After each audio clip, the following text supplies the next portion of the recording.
مسلمانوں کا اصل مسئلہ کیا ہے؟ کیا مسلمانوں کا اصل مسئلہ یہ ہے کہ ملک میں کس کی حکومت ہے اور کس کی حکومت نہیں ہے؟ نہیں، مسلمانوں کا یہ قطعی مسئلہ نہیں ہے۔ مسلمانوں کا یاد رکھیے جو مسئلہ ہے وہ 3 امپورٹنٹ مسئلہ ہے۔ پہلا، اخلاقی زوال، یعنی اخلاقیات کے معاملے میں بالکل نچلے درجے پہ، نمن سطح پر چلے جانا۔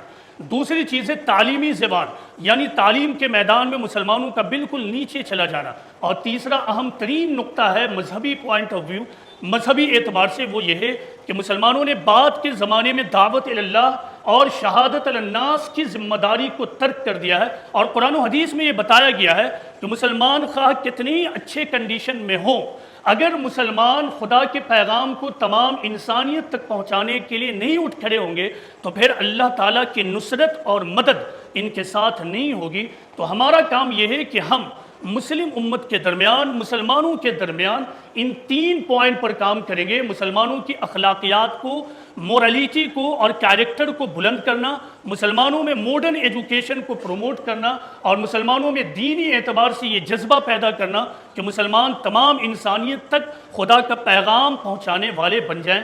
یہ 3 اہم ترین نقطہ۔ دیکھیے، اخلاق کو کوئی معمولی چیز مت سمجھیے گا۔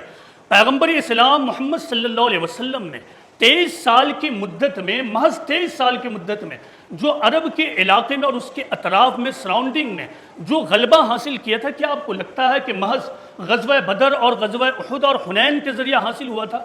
یہ انتہائی غلط بات ہے۔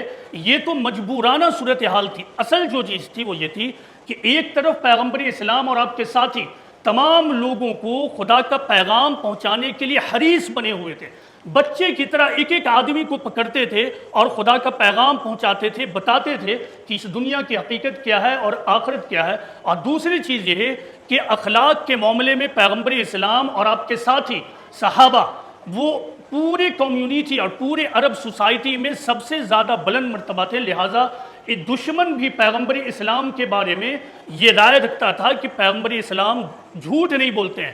دشمن سے بھی جب دوسرا دشمن یہ پوچھتا تھا کہ اچھا یہ بتاؤ کہ محمد کے خلاف تم کھڑے ہو، کیا محمد نے کبھی جھوٹ بھی بولا ہے؟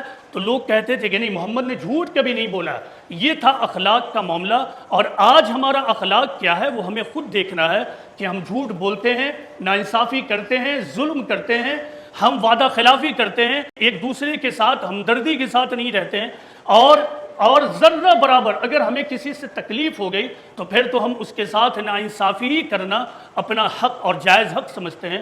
اگر ہم ایسا کریں گے تو نہ تو انفرادی زندگی میں اللہ تعالیٰ کی مدد شامل حال ہوگی، اور نہ ہی اجتماعی زندگی میں، قومی سطح پر ہماری زندگی کامیاب ہوگی۔ لہٰذا اس 3 پوائنٹ کو ہر آدمی اپنے اندر گرہ بنا لے کہ اپنی فیملی سے یہ کام شروع کرنا ہوگا کہ اپنی فیملی کے لوگوں میں اعلیٰ اخلاقیات کو پیدا کرنا، مسلمانوں کے اندر اعلیٰ اخلاق کو پیدا کرنا۔ نمبر 2، مسلمانوں کے درمیان تعلیم کو پھیلانے میں کوئی ایکسکیوز نہیں لینا۔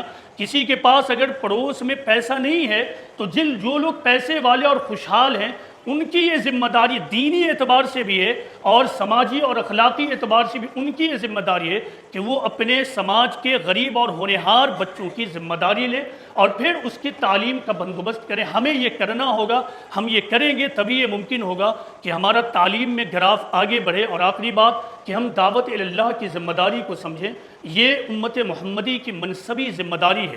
اگر ہم اس ذمہ داری کو نہیں اپنائیں گے تو اللہ تعالیٰ کی مدد ہمارے شامل حال نہیں ہوگی۔